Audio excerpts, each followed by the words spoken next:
What up, nerds? Welcome to Movies and Shows with Comics and Pops from Team Nerd Herd. So this week, or this episode, we are going to be talking or reviewing Old Guard that's on Netflix. So the comic book is brought to you from Image, and it's by Greg Rucka and Leonardo Fernandez. I really enjoyed the comic book. It's currently in 2 volumes right now, and this story or book or volumes is awesome. I really enjoyed the book. It's a great read.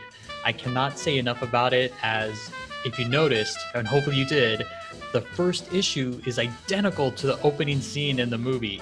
It is fantastic. I really enjoyed it. And again, the writing from Greg Rucka is amazing. I found it to be really immersive because of all the characters, the different environments that these people lived in. You got so much history, backstory. It was phenomenal. Great read. And I love the diverse cast of characters that are in the story, and as well as a lot of the mysteries and also innuendos that happened in the entire book. It's great. Definitely pick it up. You can pick up the first series or first volume right now as a graphic novel, and they are going to be doing or are doing a volume 2 that kind of will echo what's going to happen in the second part or sequel for the movie. Again, you should pick it up. It's a great read. For me, though, again, the writing's fantastic. The art wasn't so great for me. I found it very raw. It looked like it wasn't inked. It was more pencil work, so there wasn't a lot of filling in. The characters, a lot of times, like the faces, weren't fully fleshed out. So if you're familiar with a lot of like anime, you can tell sometimes that they were under a time crunch, that a lot of the background characters didn't have a lot of facial features. So I felt like it was the same way in this particular comic book, that you didn't have a lot of detail. But besides that, it didn't really distract at all from the story. So it was really great. I found it to be an amazing read, really immersive. You should definitely pick it up. Check out your local comic book shop, as they might have it on their shelves. So it's not too late to pick this thing up. Now, on to the movie. The movie is great. I loved it. As a comic book fan, I felt this was true to the book that I was reading. They didn't leave anything out. I felt that it was a really great adaptation of the book. I mean, it was phenomenal. I loved it at all. I loved how they kept the story of the characters, and how you can still see that echoed in the movie. The love story, it was great. And I liked how Charlize Theron's character, Andy, really had that solitary lifestyle. And if you read the book, you know there's a lot of background to that and why she does what she does. Now, going again back to the movie, and I'm sorry I kept flip-flopping it, but I really enjoyed it, and I was really excited when Netflix announced that they're going to be making this into a movie. And it's a summer blockbuster that's streaming, that's right in your home. If this was out in the theaters, oh my god, it would have garnered so much money, like in the millions.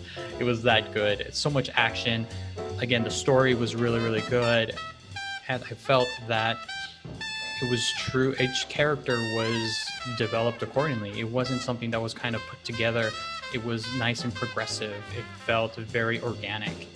So if I were you, and you probably already have watched it, give it a rewatch. There's a lot of little nuances there that you kind of pick up, on the second watch. I know I've seen it a couple times already.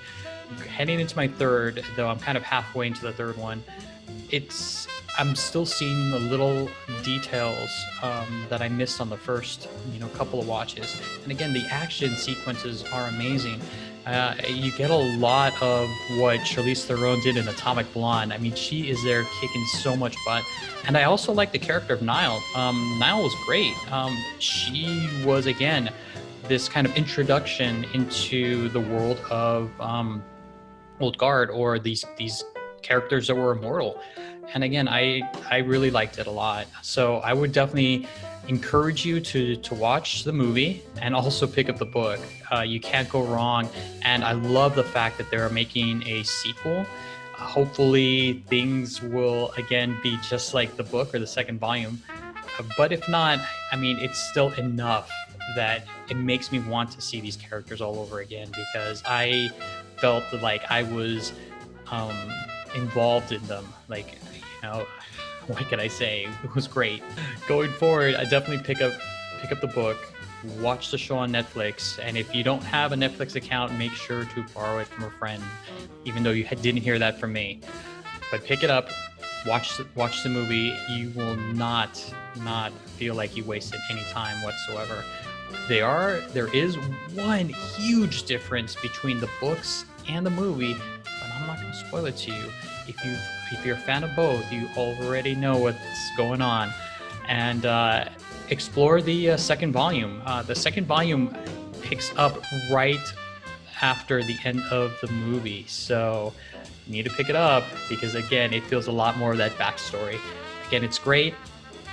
Definitely watch the movie. I encourage you to do it. It is a great summer blockbuster, something that we need during this pandemic to kind of keep us involved and enthralled into all of this.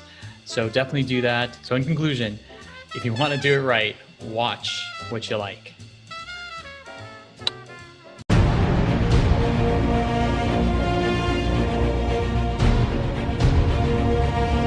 DJ Abomination.